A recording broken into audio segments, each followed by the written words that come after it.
Hello and welcome to Cheshire Audio. Now then, this is a long-awaited Exposure 3510 CD player review, which I've been promising and other things have sort of come and sort of usurped it, so I'm doing it today. Basically, it's been running ever since I got it. I think it's been sort of on in the shop, it's been upstairs for a bit, it's come back down into the shop because the Atoll 200's out on loan at the moment. So I've had a lot of listening time with this. I mean, I did intend to take it back upstairs just to do a bit of a walk round while I do the review, but I've already done that. So if you want to go back through a catalogue of videos, there is a walk around of the player before I'd really get a chance to properly listen to it. Obviously, it's a manual drawer with a puck, really strong magnet on it. Not easy to do on here probably, but that works really well. I mean, to be honest, I kind of prefer manual drawers.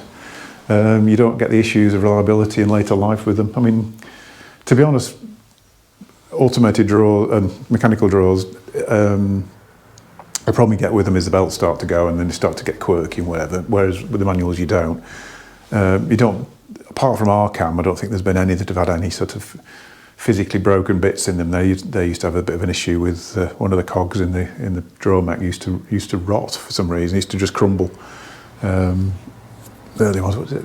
I'm going off the subject now. I think it was the Alpha 5. I can't remember. Alpha 5, Alpha 6 had the same mech, and the grease on the spindle of a certain cog reacted with the cog and rotted it. And you'd press open on the player one day, and the drawer would just sort of go like that, just stick halfway. Anyway, that's nothing to do with what we're talking about. Yeah, 3510, it's kind of priced between all the Atolls, really. There's a gap in the Atoll range, so Atolls go up to about 1850 with the 200, then jump to 441 with the 2-box, then 5.5 with the 400. And it sits quite nicely in there, actually, because I think it's unusual because there's not very many CD players out there, sort of historically, really, not just at the moment, that are good at sort of recreating a performance and letting you sort of absorb yourself in the performance and forget it's being played on a hi-fi system. That's what analog does. Digital has never been that good at it, really. This sort of musicality and believability in sound.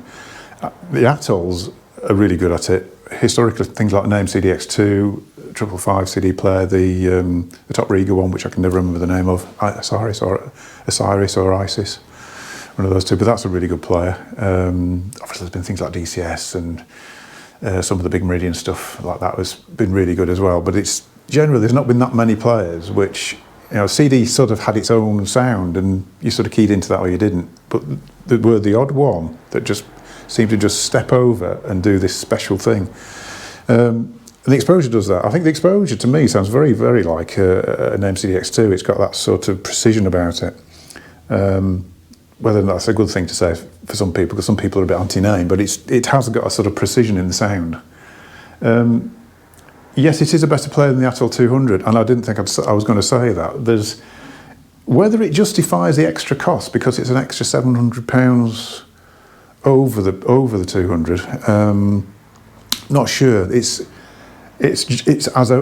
got as open a sound as the 200, which is the 200's forte. It's got this lovely big sound stage. The Exposure has got more precision about it, though. There's more. I mean, the Atoll's good at this, but the Exposure's got more texture in strings and that sort of thing, and layering. It brings out the layering in multiple vocals and things like that really well.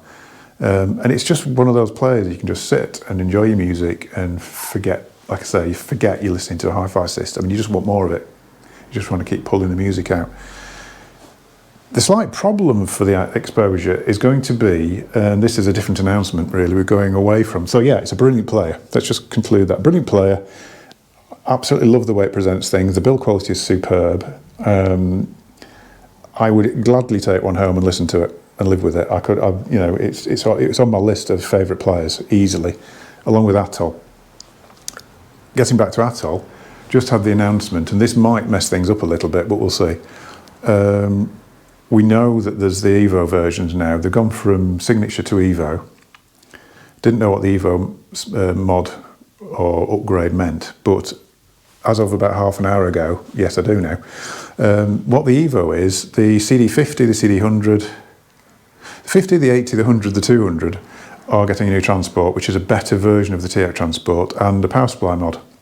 So it's quite a radical, it's not just I thought it might just be a bit of a power supply mod or something like that, just to give them a bit of a tweak, just a reason to change the name and get another review or get a bit of, a bit of press. But it's a bit more to it than that. So that's it, yeah. So potentially, I mean, Atoll UK are saying it should be quite a significant improvement. If it's a significant improvement, it could be that the 200 jumps ahead of the Exposure 3510.